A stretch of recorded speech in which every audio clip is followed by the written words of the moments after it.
গত 17 বছরে আমরা কোনো ছদ্মবেশে রাজনীতি করতে পারিনি।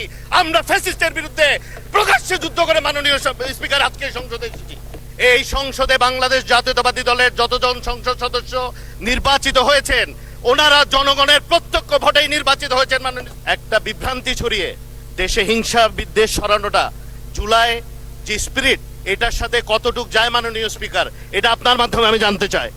মাননীয় স্পিকার, আজকের বিষয়ের উপর আলাপ করার আগে একটি কোরআনের আয়াত দিয়ে শুরু করি, কারণ আমাদেরকে যেহেতু প্রথম সংসদ সদস্য কিছু কিছু শব্দ ব্যবহারের ব্যাপারে আমাদের যারা অভিজ্ঞ পার্লামেন্টের ওনারা মানা করেছেন মাননীয় সংসদ সদস্যরা। তো আয়াতটা হচ্ছে সূরা আল বাকারার, তোমরা সত্যকে মিথ্যার সাথে মিশিও না এবং জেনে শুনে সত্যকে গোপন করো না, 42 নম্বর আয়াত। 200-র বেশি সার্ভিস ও ফিচারে লেনদেনের সব বিকাশ অ্যাপে সম্ভব। মাননীয় স্পিকার, আমরা যে বিষয়টা নিয়ে আজকে আলাপ আলোচনা করছি সেটা হলো জুলাই জাতীয় সনদ ভবিষ্যতের পথরেখা। তো আমরা একটা বইয়ের কভার যখন দেখি, প্রচ্ছদে যদি লেখা থাকে রবীন্দ্রনাথের রচনা সমগ্র রচনা বলি, ভিতরে নজরুলের রচনা থাকবে না। তো এই জুলাই সনদ পড়তে গিয়ে 6 নম্বরে লেখা দেখলাম ঐক্যমতে উপনীত বিষয়সমূহ ক সংবিধান সংশোধন সাপেক্ষে সংস্কারের বিষয়সমূহ। মাননীয় স্পিকার,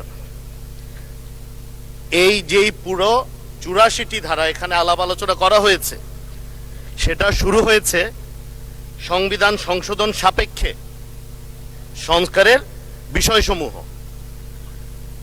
এখন আমি বুঝতে আমার কষ্ট হচ্ছে যে ওনারা যে আদেশ নিয়ে আপনার মাধ্যমে জানতে চাচ্ছি, একটি আদেশ যা জুলাই জাতীয় সনদ সংবিধান সংস্কার ব্র্যাকেটে বাস্তবায়ন আদেশ, এটার উপর আলোচনা করেছেন। তো আমরা 21 বছর হয়ে গেছে আইন পেশার সাথে জড়িত আছি, অত আইন বুঝি না, কিন্তু এতটুকু বুঝি ভয়েড অ্যাবনিশিও মানে যেটা শুরুতে গলত সেটার কোনো আইনি ভিত্তি নেই।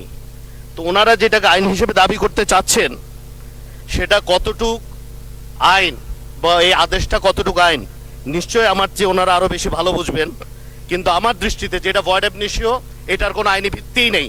তো সেটাকে নিয়ে আলাপ আলোচনা করে জনগণকে বিভ্রান্ত করে জনগণের মনে একটা বিভ্রান্তি ছড়িয়ে দেশে হিংসা বিদ্বেষ ছড়ানোটা জুলাই যে স্পিরিট এটার সাথে কতটুকু যায় মাননীয় স্পিকার, এটা আপনার মাধ্যমে আমি জানতে চাই।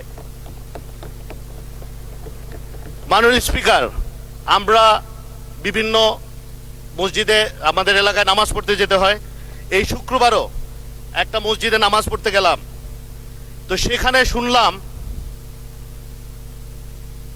একটা দলকে মেনশন করে আমাদের উদ্দেশ্যে বলা হচ্ছে বিএনপিকে নাকি সেই ফ্যাসিস্ট দলের পরিণতি ভোগ করতে হবে। মাননীয় স্পিকার, এখানে একটা মৌলিক ভুল হচ্ছে, বুঝার ভুল হচ্ছে। এই সংসদে বাংলাদেশ জাতীয়তাবাদী দলের যতজন সংসদ সদস্য নির্বাচিত হয়েছেন ওনারা জনগণের প্রত্যক্ষ ভোটেই নির্বাচিত হয়েছেন। মাননীয় স্পিকার, আমি চট্টগ্রাম 5 হাটহাজারী বাইজিতে লক্ষাধিক ভোটে জনগণ আমাকে নির্বাচিত করে এই সংসদে পাঠিয়েছে। আমাদেরকে ওইসব কথা বলে উত্তক্ত বিরক্ত করার প্রচেষ্টাটা এবং পাবলিক মনে জনগণের মনে একটি বিভ্রান্তি সৃষ্টি করে দেশে আবার যে ওনাদের চিরচারিত স্বভাবের মতো মব কালচার সৃষ্টি করার যে প্রচেষ্টা, এইটা আর সফল হবে না। মাননীয় স্পিকার, সময় মাত্র 5 মিনিট। মাননীয় স্পিকার,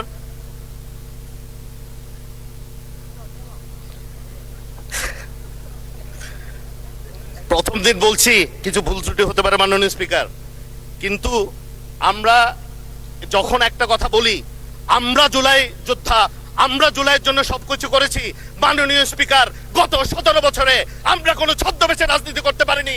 আমরা ফ্যাসিস্টের বিরুদ্ধে প্রকাশ্যে যুদ্ধ করে মাননীয় স্পিকার আজকে সংসদে এসেছি। এখন আমি আহ্বান জানাচ্ছি, আজকে যে বিষয়টি এখানে উপস্থাপন করা হয়েছে যে মুলতবি প্রস্তাবের আকারে যে জুলাই সনদ জাতীয় সনদ 2025 আমরা কিভাবে বাস্তবায়ন করতে পারি, আমরা সবাই সেদিকে মনোযোগী হই। এদিকে মনোযোগী না হয়ে আমরা যদি দেশে বিভ্রান্তি সৃষ্টি করতে চাই, আমরা যদি দেশের মানুষের মনে একটি শঙ্কা সৃষ্টি করে আবারও সেই মব কালচারে ফেরত যেতে চাই, সেটা এবার আর দেশের জনগণ মেনে নেবে না মাননীয় স্পিকার।